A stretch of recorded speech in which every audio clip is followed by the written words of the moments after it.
Hello friends, welcome to my channel. कैसे हो आप सब। तो आज मैं आपके लिए लेकर आई हूँ top 20 simple goal tikki mehndi designs.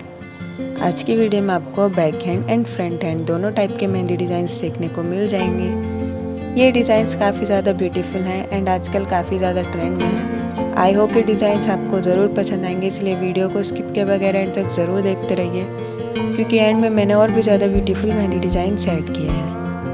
I hope इस वीडियो में से एक ना एक डिज़ाइन आपको ज़रूर पसंद आएगा। अगर एक भी डिज़ाइन आपको पसंद आए तो कमेंट बॉक्स में यस लिखें। ऐसे ही और ब्यूटीफुल मेहंदी डिज़ाइंस के लिए एक बार हमारे चैनल पर ज़रूर विजिट करें। एंड अगर आपको ये वीडियो पसंद आए तो वीडियो को लाइक करें, चैनल को सब्सक्राइब करें एंड अपने फ्रेंड्स के साथ ये वीडियो ज़रूर शेयर करें, ताकि वो भी ये डिज़ाइन अपने हैंड्स पर अप्लाई कर सकें। वीडियो को एंड तक ज़रूर देखते रहिए। Thank you so much for watching my video. Please stay connected for more videos.